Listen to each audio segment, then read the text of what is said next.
The first time I saw it, that look, I didn't even know what I was seeing. It was during the vows. My brother Ezra stood at the altar, trembling with joy, his voice shaking as he promised forever to the woman in front of him. Everyone's eyes were fixed on the couple.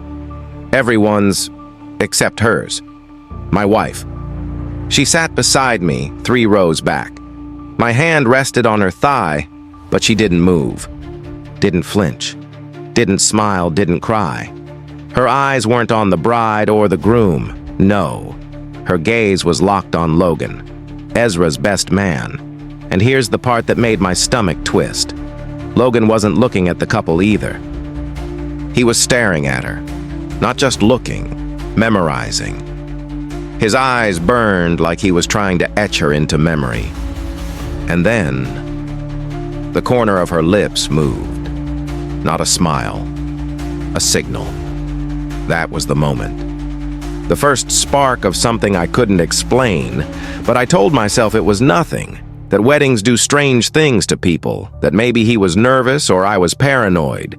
But deep down, something already felt wrong. At the reception, the feeling grew sharper.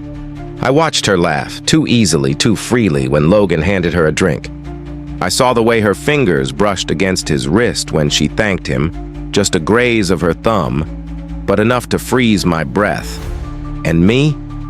I drowned myself in champagne, glass after glass, until the room blurred. I told myself it was fine. That, maybe I was imagining it. But then, at 10:03 a.m. the next morning, everything changed. Because that's when I heard the faint scrape of paper sliding under our hotel room door. I bent down, heart pounding, and picked it up. 4 words written in shaky black ink. You deserve to know the truth. Room 304. My chest went cold. My fingers trembled. I didn't knock. I didn't hesitate. I just turned the handle and opened the door. And the world didn't explode. It bled. Quietly. Slowly. They weren't naked. No, that would have been too simple. Too merciful. Logan sat at the edge of the bed, shirt unbuttoned, tie loose, like a man caught between guilt and desire. She stood by the window, frozen in the light, her face pale but defiant. They didn't say a word. Neither did I. I stood in the doorway long enough for silence to do all the talking, and then, calmly, quietly, I closed the door. Not a slam, just enough. Final. And I walked away. That night, when she came back 2 hours later, her eyes were red, but she pretended.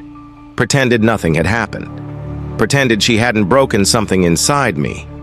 She whispered, I couldn't sleep. I stared at the ceiling. Too much wine, I said. Same, she replied, and we rolled over. But something in me had already snapped.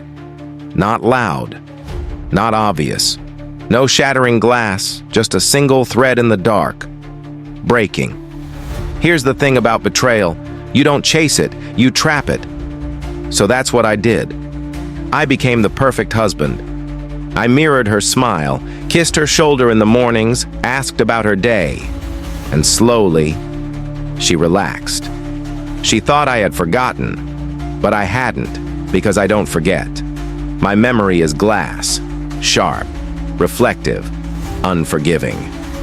At night, I checked her phone. She always deleted the messages, careful, meticulous, but not careful enough, because she forgot about her backup account. Logan's name never showed up, but the messages were there, dozens of them, numbers without names, short, coded. Replies, you were amazing. Same place.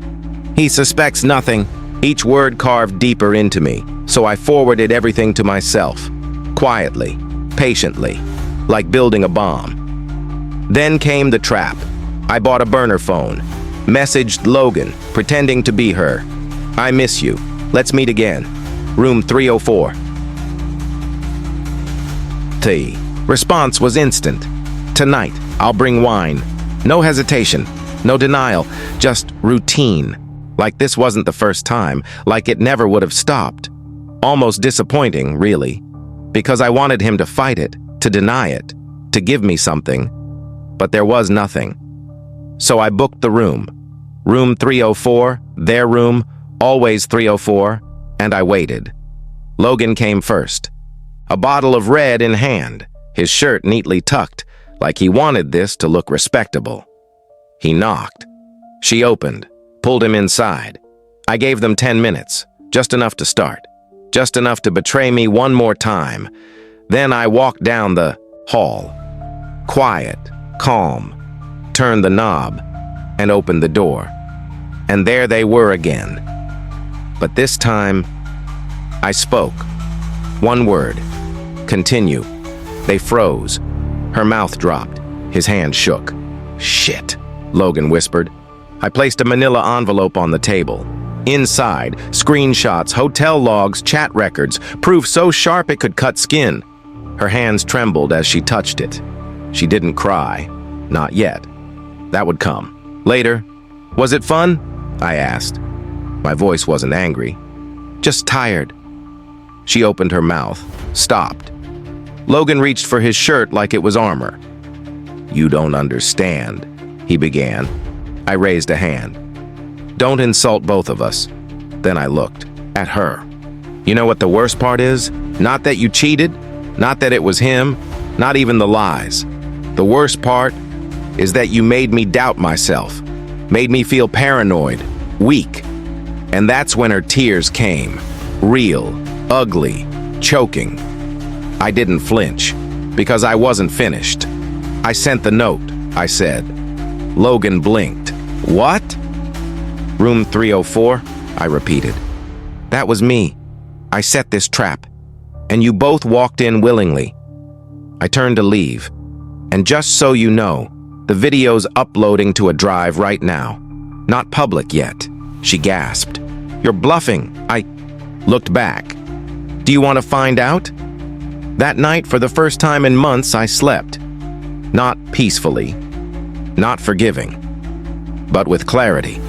She called, dozens of times. I answered once. Why are you doing this? She cried, her voice breaking. And I told her the truth, because I needed you to feel it, to feel what it's like to be powerless. Then I hung up. Here's what I learned. There are no second chances with betrayal, only choices. And I chose to stop bleeding for people who sharpen knives behind closed doors. I never opened room 304 again. But they'll never forget it. And for me, that's enough.